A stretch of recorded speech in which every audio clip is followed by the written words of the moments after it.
Вітаю ўсіх слухачоў Еўрарадыё. У студыі для вас працуе Зміцер Лукашук, і гэта сумесны стрым Еўрарадыё і Е-прамовы. Як звычайна, нас можна і слухаць і глядзець праз аккаунты Еўрарадыё ў сацыяльных сетках: Facebook, Аднакласнікі, ВКонтакте, на канале YouTube.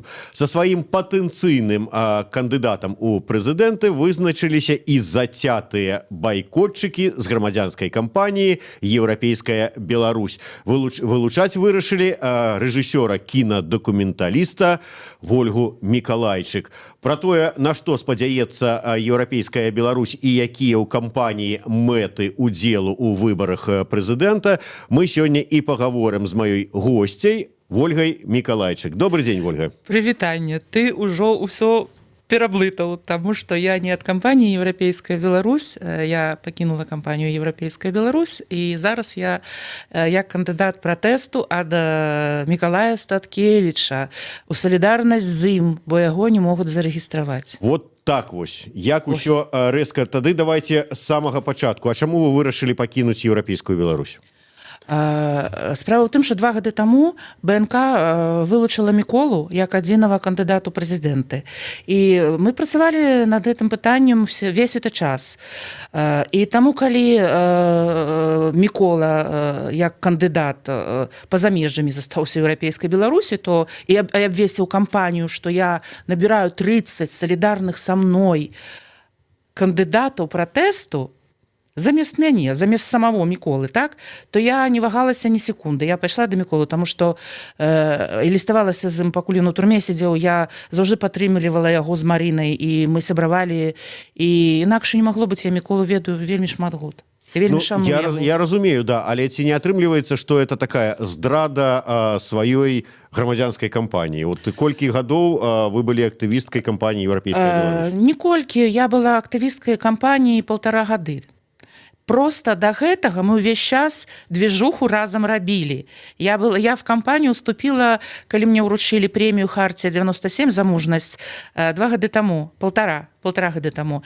Да гэтага я пазіцыянавала сябе як грамадская актывістка, рэжысерка. Просто ўвесь час журналісты чамусьці мяне далучалі да кампаніі, таму што ўвесь час з хлопцамі движуху рабіла на вуліцах Менску, і мы разам на всех фота былі.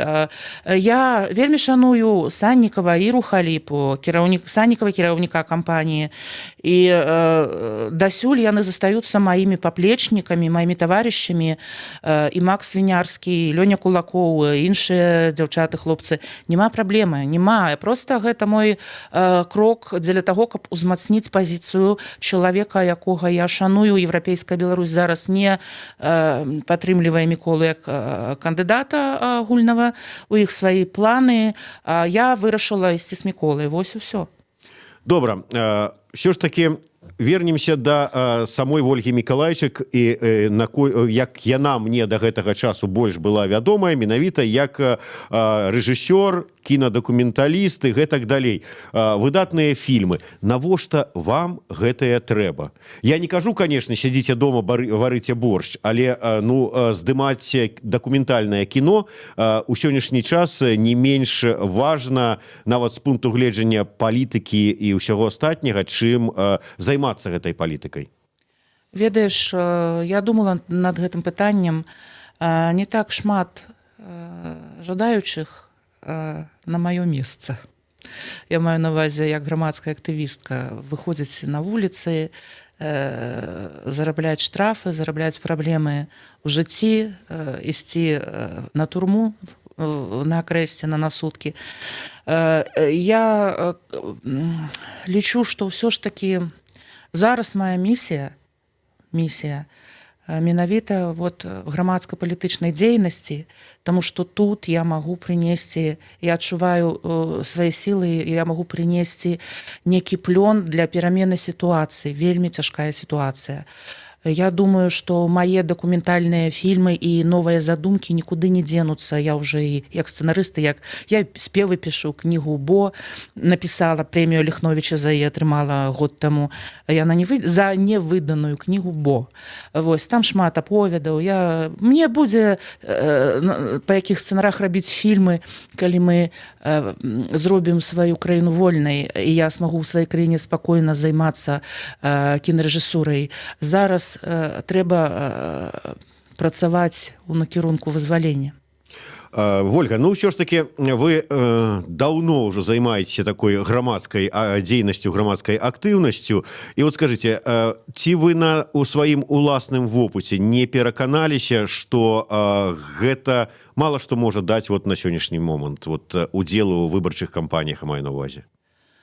Я у выбарчай кампаніі беру удзел не дзеля таго, каб сябе папіярыць. У мяне іншая задача. Мы кандыдаты пратэсту. То бок я у межах кампаніі смогу легальна знаходзіцца в мірных пікетах на вуліцы без пратаколаў. Гэта асноўная прычына, па якой я іду у кандыдаты пратэстаў. Разумееш? Вось. Добра, кандыдат Мікола Статкевич быў у нас у студыі, ён тлумачыў сваё бачанне вот гэтай сваёй тактыкі і стратэгіі удзелу ў выбарчай кампаніі, але мне просто цікава, ён-то ладно, яго бачанне, можа быць, там генерал бачыць адно, а салдаты бачаць іншае. Вот як вы бачыце сваю ролю, апроч таго, што вы стаіце ў пікетах пратэсту? Вот і што? І што? Я ж была кандыдатам у дэпутаты ў кампаніі. Я абышла каля 2000 кватэр. Я 3 месяцы адстаяла ў цэнтры горада ў пікетах. З вялікай колькасцю я пагутарыла беларусаў. Я бачу карціну рэальную. Я не читаю пра яе в СМІ альбо в сацыяльных сетках. Я кантактавала і камунікавала з вялікай колькасцю людзей розных слаёў сацыяльных. І я ведаю, што мне рабіць. То бок, то, што я бачу, вельмі сумна ў плане, што наша карціна грамадскай супольнасці вельмі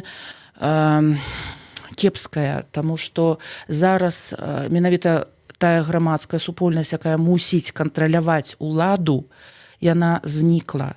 Разумееш, это вельмі прыкра і страшна і небяспечна. Вельмі небяспечна, таму што якраз такі гэта тая інстытуцыя, той інструмент, які мусіць кантраляваць уладу і спыняць яе на шляху рэпрэсіяў у дачыненні да грамадскай супольнасці, разумееш, да грамадзянаў беларускіх. І моя задача, ну, як атрымаецца, гэта лепей, чым сядзець на канапе ці у прыгожай сукенцы недзе, я не ведаю, в офісе. Як атрымаецца, але я веру ў тое, што нам удаецца вось на этих мірных пікетах, вось на этих кампаніях все ж таки варушыць этую багну, этую клоаку і абуджаць людзей, абуджаць грамадскую супольнасць, таму што гэта адзінае, што можа ўплываць на ўладу. Это адзінае, што, я ўпэўнена, это адзінае, што прымусіць Лукашенку сысці.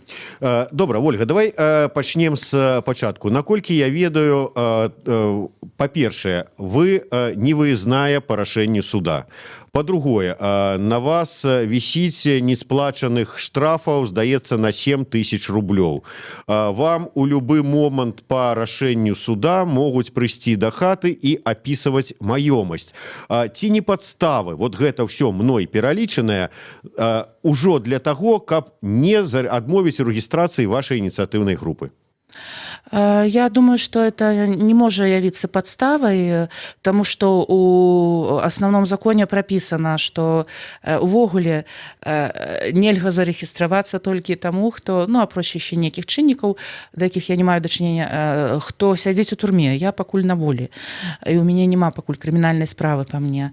Што тычыцца вопісу, ну, прыйдуць, вынесуць з хаты мэблю, ну, прычым тут ініцыятыўная група.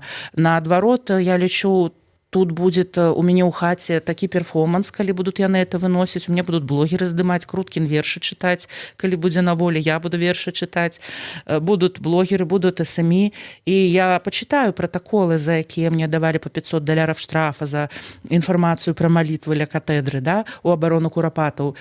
Ну, то бок, я хочу, каб міжнародная супольнасць паглядзела, за што актывістам выносяць такія прысуды, робяць невыязнымі і описываюць маёмасць. То бок, я хочу, каб быў розгалас. А небяспекі для мяне я зараз не бачу в этом сэнсе. Добра, ініцыятыўная група зарэгістраваная, значит, гэта ўжо дае вам магчымасць хадзіць па людзях, збіраць подпісы і гэтак далей. Но што вот якая будзе ваша тактыка ў гэты перыяд, у гэтую частку вот выбарчай кампаніі? Безумоўна, я буду хадзіць і па кватэрах, і я буду стаяць у цэнтры горада штодня. Мая задача да сябе далучыць як мага больш чалавек аднадумцаў і людзей, якія мяне падтрымліваюць, якія ставяцца да мяне з сімпатыяй, таму што чым больш людзей аб'ядноўваюцца, тым важнее наша робіцца місія, разумееш, наша задача вакол сябе згуртаваць шмат народу. Я вярнуся да ініцыятыўнай групы. Колькі там павінна быць чалавек у ініцыятыўнай групе? Ну, я ведаю, што зараз у нас будзе адзіная ініцыятыўная група, і ў нас каля 5000 ужо. Пра гэта спадар Мікола гаварыў, што 5000 запісалася, і такім чынам вот кожнаму з яго 30 кандыдатаў пратэсту будзе такая вот кавалак, вот гэта вот табе група, вот гэта табе група, такім чынам. То есть я да таго, што людзі на ініцыятыўную групу знойдуцца. Знойдуцца, канешне. І кожны дзень гэтыя людзі у мяне з'яўляюцца. І учора чалавек далучыўся, заўчора двое, ну то бок праблемы няма. Ну, яшчэ ініцыятыўная група засталася з часу кандыдацкай кампаніі ў дэпутаты.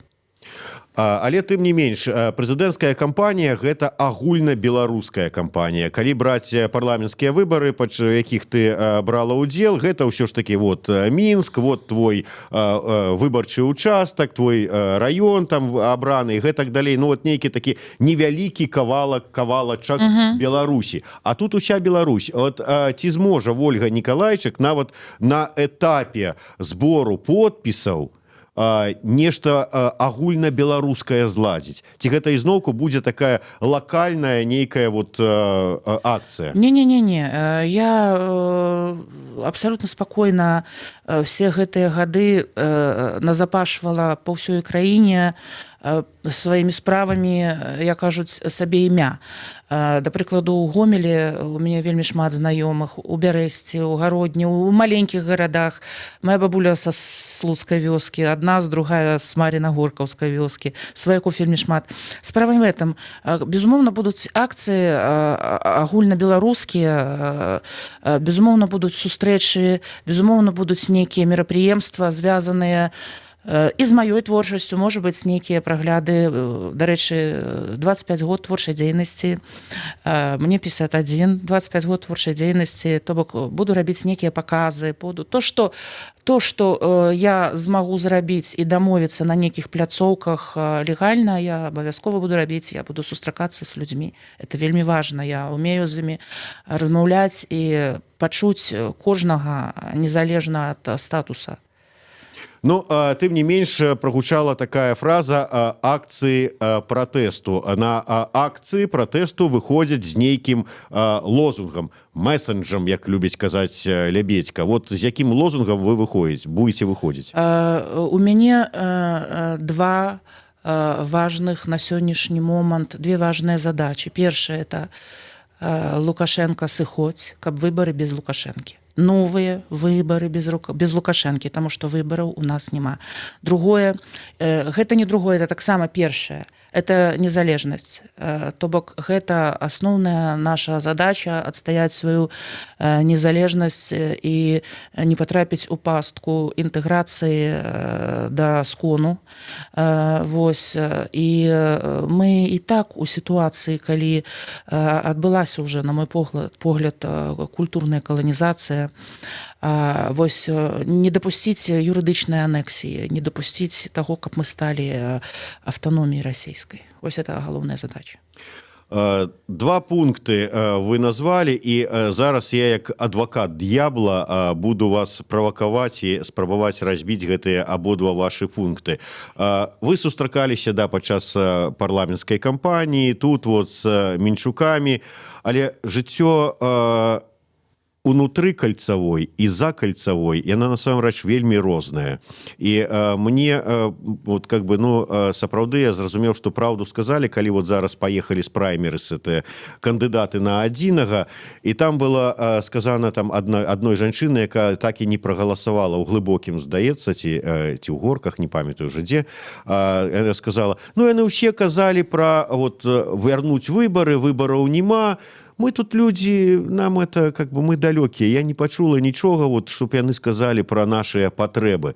За кальцевой про выборы, вот это верните выборы, мало думают. И люди шмат дзе упэўнены. Я-то прыйшоў, я прагаласаваў, вот яны выборы и гэтак далей. Ці блізкая гэтая тэза тым за кальцевой дарогай людзям? З людзьмі трэба размаўляць, з людзьмі трэба працаваць. Людзі жывуць кепска, жыццё пагоршылася, якасць жыцця вельмі пагоршылася, людзі разлічваюць толькі на сябе. Мы не чараўнікі, мы таксама звычайныя людзі. Сказаць, што заўтра Лукашэнкі не будзе, таму што я прыйшла ў кандыдаты пратэста, ён сеў у самалёт і паляцеў кудысьці з краіны. Гэта ж жарт. Трэба размаўляць з той самай жанчынай і казаць ёй, што пакуль у нас няма вольных выбараў, пакуль у нас пры ўладзе Лукашенка нічога не зменіцца, ніякія праграмы палітычныя, кандыдацкія не спрацуюць. Это просто пустыя абяцанні. Надо сумленна размаўляць з людзьмі і казаць, што нельга зрабіць немагчымае.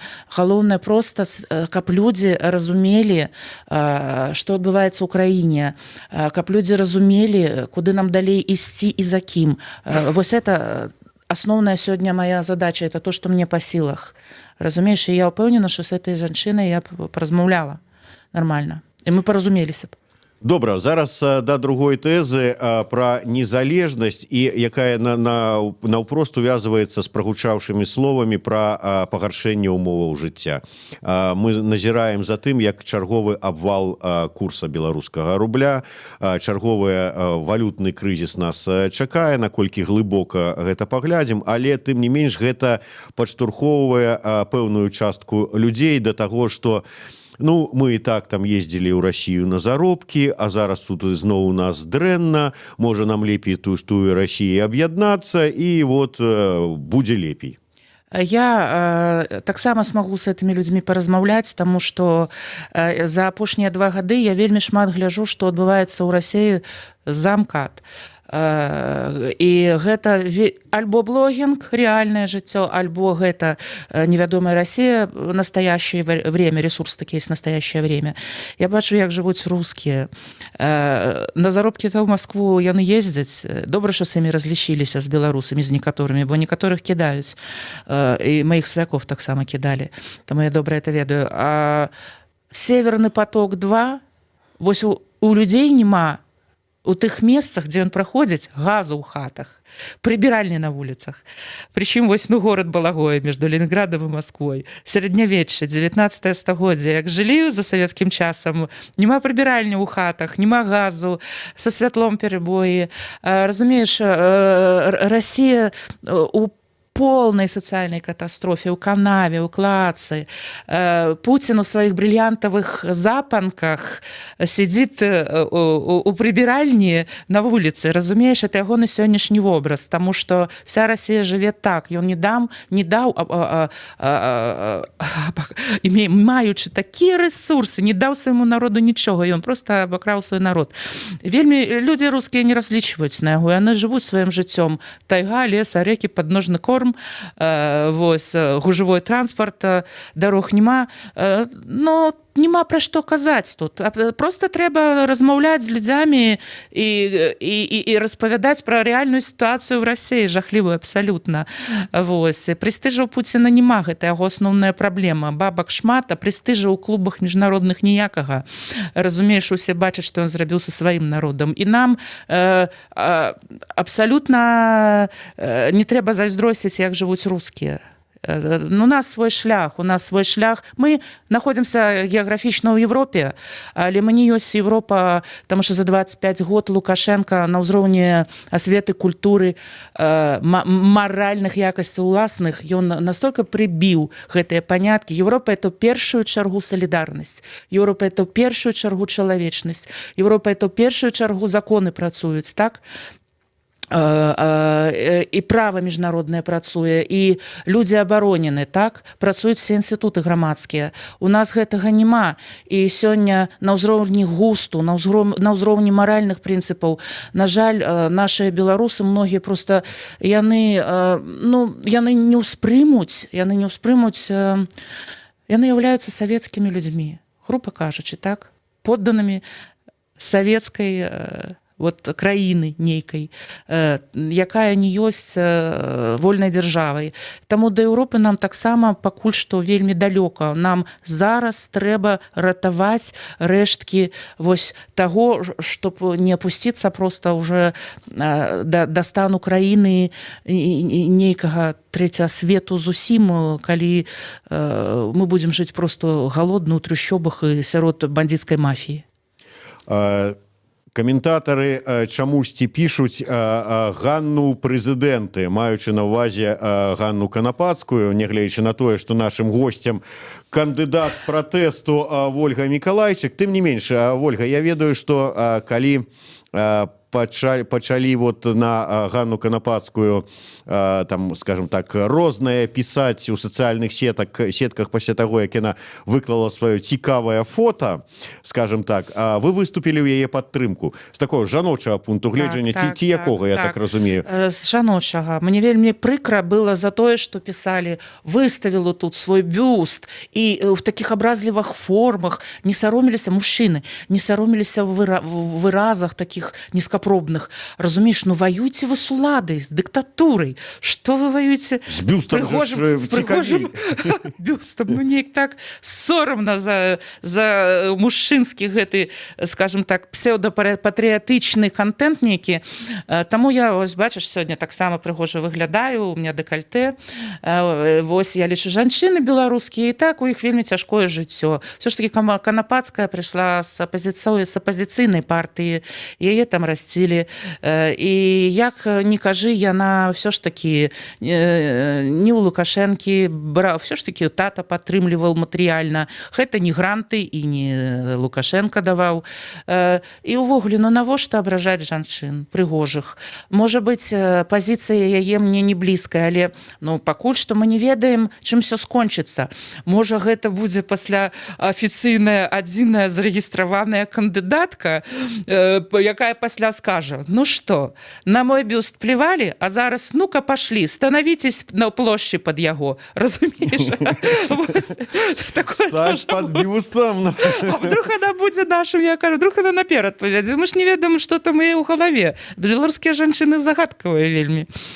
Таким чынам, можна казаць, што вы, спадарыня Вольга, сёння такую правакацыю устроілі адмыслова, такую сукенку апрануўшы. Так. Я вельмі хачу, каб беларускія жанчыны, якія ідуць у кандыдацкія небяспечныя кампаніі, выглядалі прыгожа.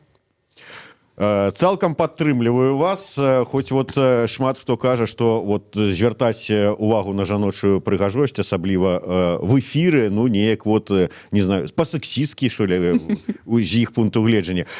Тым не менш, Вольга, я гляжу зараз, як назіраю за тым, як ездзіць група з праймерыс са сваім па рэгіёнах, і гляжу вынікі галасавання. Адзіная жанчына ў групе, Вольга Кавалькова, і вельмі мала, она заўсёды там фактычна на апошнім месцы па атрыманых галасах. Што гэта? Нашы беларусы не бачаць у жанчыне нейкага патэнцыйнага лідара, прэзідэнта? Не ў гэтым справа. Прэзідэнтам яе можа і бачыць. Проста зараз людзі цудоўна адчуваюць, што ёсць небяспека заўжды. Калі ты ўпісваешся ў пазіцыйную кандыдацкую кампанію, так, і все ж таки, можа, гэта такая спроба нейк гэту жанчыну адштурхнуць ад этой небяспекі. Я так это бачу. Я не думаю, што яе не давяряюць там ці яшчэ нешта. Мне просто падаецца, што не женская зараз справа, да, ваяваць тут з уладай, з дыктатурай. Можа, гэта вот такі кантэкст.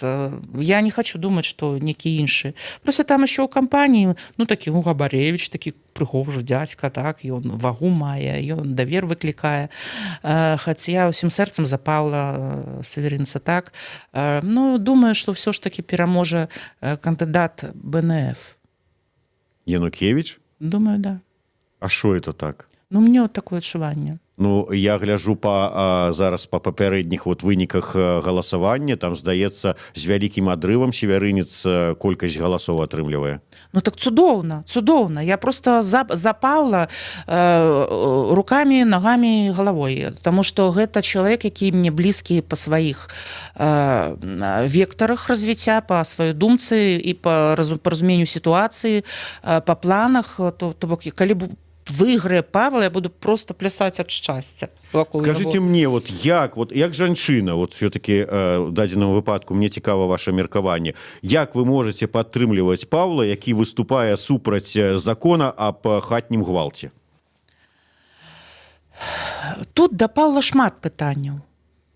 Вот при всім тым, што я просто Павла ведаю з маладосці. Ну, як я магу яго не любіць, таму што весь час мы недзе на вуліцах Менску альбо у Курапатах, альбо нешта разам. Чакайце, зараз мы не пра любоў, а пра закон аб хатнім гвалце. Там не толькі хатні гвалт, там ёсць яшчэ перагібы у закліках рэлігійнага парадку, там ёсць праблемы ўвогуле шмат з чым, там было шмат гамафобіі. І якраз такі пытанні ёсць, безумоўна, але разумееш, шмат у нас і атэістаў у краіне, шмат у нас і іншых канфесій, і мусульмане, і іўдэі, і проста людзі, якія і праваслаўныя атэісты. Вось, таму тут больш сціпла і больш акуратна трэба, і хатні гвалт праблема вельмі сур'ёзная, акуратна з ёй трэба. Ну, гэта вось в этом весь Павел, ён розны, разнастайны, вельмі, на мой погляд, наіўны часам і вельмі прастадушны часам. А тут трэба жорстка трымацца нейкага такога накірунку і можа не быць такім ужо некім апантанным у нечым, у некіх... Ретроградом, скажем правду. Я б не казала ретроград, ну нешта вот есть такое, крышачку. То, што я з ім абмяркоўваю заўжды, ну...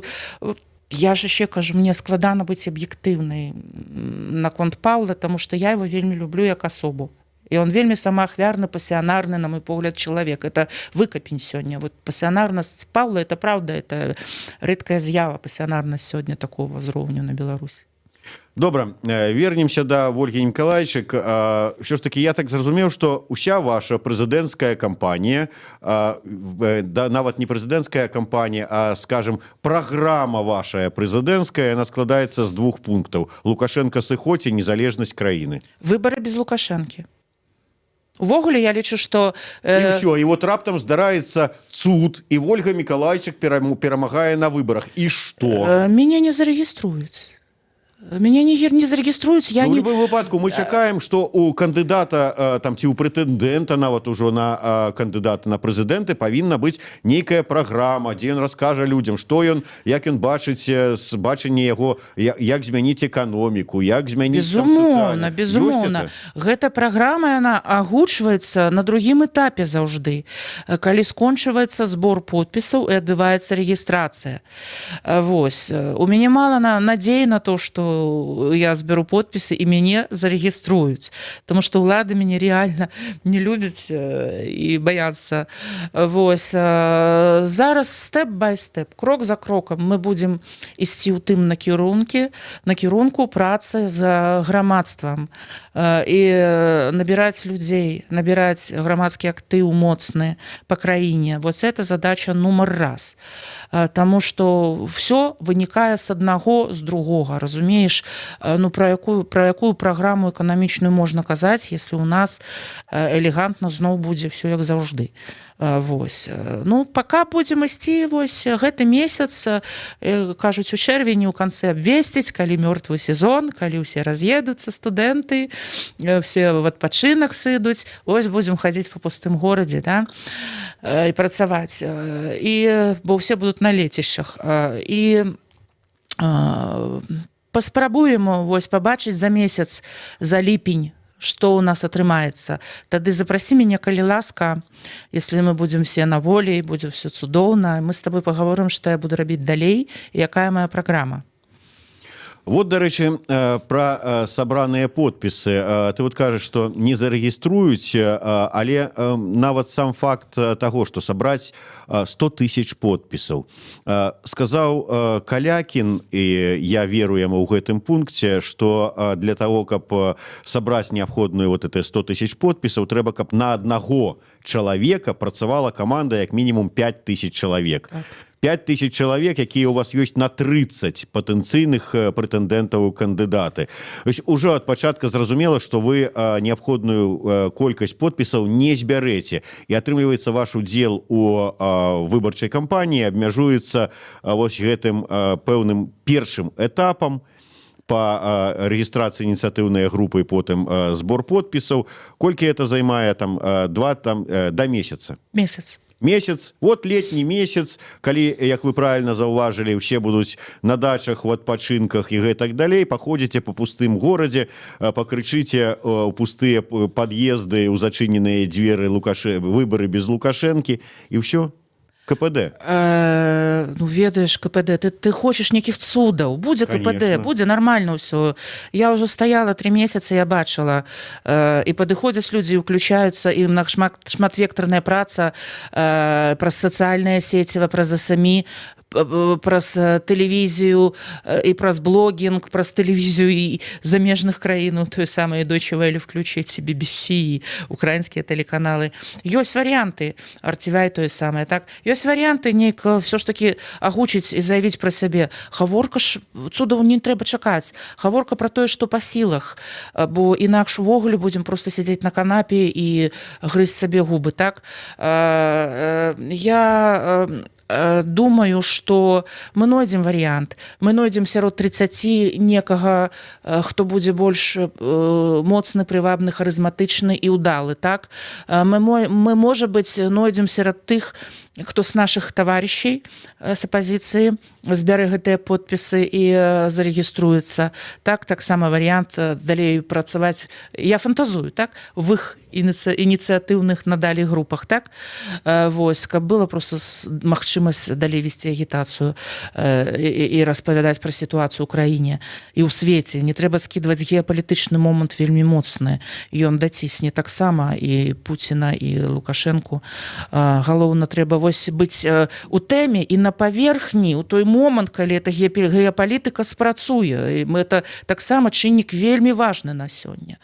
Вось. Ну і неяк так я это бачу. То бок я не выключаю... Ну, ты ж разумееш, што, да прыкладу, Таня Караткевич, можа быць, я не ведаю, можа быць, она там не збярэ подпісаў, ну і просто дадуць, там, или Хайдукевичу, ж таму ён не будзе нават збіраць. Все ж элегантненько, разумееш? Пабачым зараз, што скуру мядзведзя дзяліць. Калі па вашых прагнозах уласных ваш удзел абмяжуецца вось зборам подпісам, гэтым этапам выбарчай кампаніі, ці ёсць у планах працаваць на адзінага ад апазіцыі? На Паўла Северынца? На Паўла Северынца. Ці на Алексея Янукевіча, ці на Юрася Губарэвіча? Побачым, можа быць. Вось мне складана зараз что-то сказаць. Побачым. Я не выключаю такого цалкам. Ну чаму? Вот вы раз не склалі, вот у нас план А, вот план Б. Ну я ж тебе кажу, я не выключаю гэтага. Не выключаю. Што калі это будзе Северинец, я этого не выключаю цалкам. А калі гэта будзе Губарэвіч? Калі у Губарэвіча атрымаецца стаць в авангардзе пратэстоўскіх рухаў, мажліва. калі ў яго будзе на гэта воля і нейкая ахвярнасць. Пакуль што апроч Павла там я нікога не бачу в этом сэнсе. Вы не думаеце, што пратэстоўскія рухі з-за таго, што вот такая сітуацыя в эканоміцы, у палітыцы складваецца, у знешняй палітыцы, яны будуць жорстка спыняцца ўладамі? Я не сумнеюся ні хвіліну в этом. Таму важна, чтобы людзі разумелі, свабода рэч каштоўная, она дарагая штука. І пасля таго, як справа Сеціва ў Расіі 18 год яны далі хлопцам, на них шмат чаго павесілі і катавалі людзей, а это ўжо сталінскія тэрміны. Глядзеў Пуцін, ці пракаўтне расійскае грамадства. На жаль, пракаўтнулі. І 20 000 на Немцове дазволены марш. Это вельмі мала. Было б 100, был бы яшчэ вынік нейкі. Вось страчваецца вось эта сіла, якая кантралюе ўладу тоталітарную. Нам трэба гэту сілу нараджаць, аднаўляць, разумееш, бо будзе крышка ўсім. А за Канапацкую пойдзеце працаваць, калі яна будзе зарэгістраваная кандыдатам? Трэба будзе пачуць, што яна прапануе. Калі яна прапануе вулічны двіж, а ў мяне, як кажуць, будзе магчымасць, так, в гэты двіж упісацца. Усё можа быць цалкам, калі это будзе моцны вулічны двіж. Таму што, можа ўсякае быць, могуць сутак накідаць за нешта. Сутак накідаюць, зачыняць там как Круткіна на 45 сутак. Скора выйдзе уже. На гэтым выбарчая кампанія і закончыцца. Дзякуй вялікі. Вольга Нікалайчык, Зміцер Лукашук, сумесны стрым Еўрарадыё і яе прамовы. Слухайце і глядзіце нас.